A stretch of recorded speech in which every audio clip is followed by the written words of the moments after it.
السلام علیکم ورحمۃ اللہ وبرکاتہ۔ الحمد للہ رب العالمین والصلاة والسلام علی رسولہ الکریم وعلی آلہ وصحبہ اجمعین، اما بعد فاعوذ باللہ من الشیطان الرجیم، بسم اللہ الرحمن الرحیم۔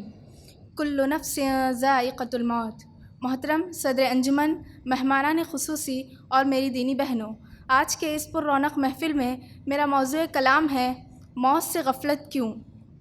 دینی بہنوں، موت کو ہر وقت یاد رکھنا چاہیے اور اس سے کبھی غافل نہیں ہونا چاہیے، اور اپنے موت کو ہر وقت یاد رکھنا چاہیے اور اس سے کبھی غافل نہیں ہونا چاہیے، اور اپنے ان رشتہ داروں اور دوستوں کے متعلق سوچنا چاہیے جو کل تک دنیا میں اس کے ساتھ تھے، آج مٹی کے ڈھیر تلے دب چکے ہیں۔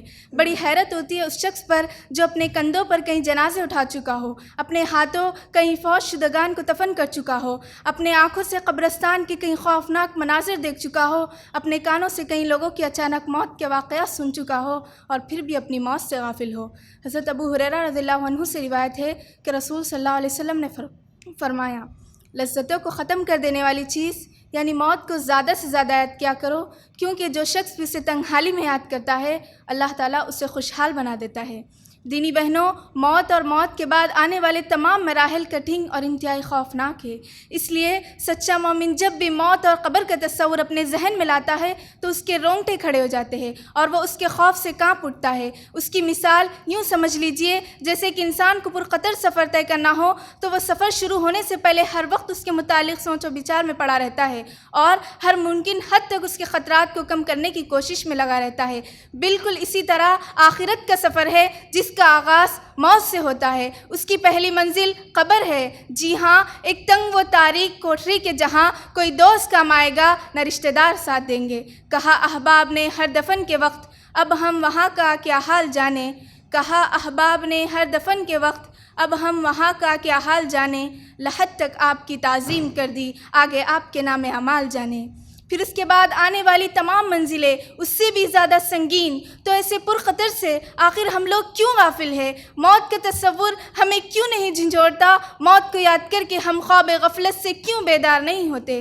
بظاہر اس کے دو اسباب ہیں، ایک دنیا کی محبت اور دوسرا جہالت۔ چنانچہ دنیا کی محبت، اس کی لذتوں اور شہوتوں میں ہم اس قدر غرق ہو چکے ہیں کہ ہم نے کبھی اس بارے میں سوچا ہی نہیں کہ جس طرح ہمارے باپ دادا اس دنیا کو چھوڑ کر چلے گئے، اس طرح ہمیں بھی اسے الوداع کہنا ہے۔ لیکن صد افسوس ہمارے سامنے ہر وقت دنیاوی خواہشات کی ایک لمبی چوڑی فہرست رہتی ہے جس کو پورا کرنا ہمارا مقصد حیات ہوتا ہے۔ جب تک ان میں سے کچھ خواہشات پوری ہوتی ہے تب تک زندگی کا بڑا حصہ گزر چکا ہوتا ہے اور مزید خواہشات جنم لے چکی ہوتی ہے، اور ابھی بہت ساری خواہشات نامکمل ہی ہوتی ہے کہ فرشتہ اجل دروازے پر آ پہنچتا ہے، تب سوائے افسوس اور پچھتاوے کے کچھ ہاتھ نہیں آتا۔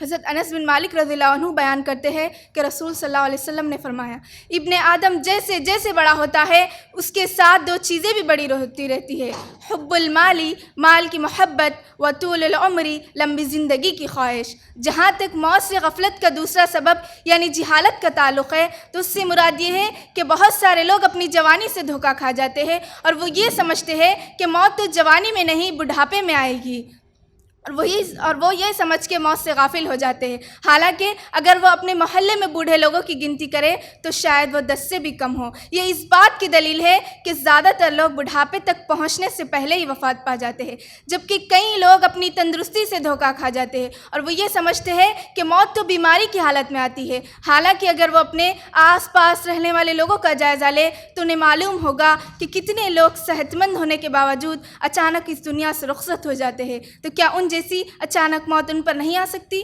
لہٰذا ہمیں موت سے غافل ہونے کے بجائے ہمیشہ موت کو یاد رکھنا چاہیے اور دنیا میں یوں رہنا چاہیے جیسا کہ حضرت عبداللہ بن عمر رضی اللہ عنہ بیان کرتے ہیں کہ رسول صلی اللہ علیہ وسلم نے میرے کندھے پر ہاتھ رکھا اور ارشاد فرمایا، کن فی الدنیا کأنک غریب او عابر سبیل، دنیا میں ایک اجنبی یا ایک مسافر کی طرح رہو۔ آخر میں اللہ تعالیٰ سے دعا ہے کہ اللہ تعالیٰ ہمیں کثرت سے موت کو یاد کرنے والا بنائے، آمین۔ السلام علیکم ورحمۃ اللہ وبرکاتہ۔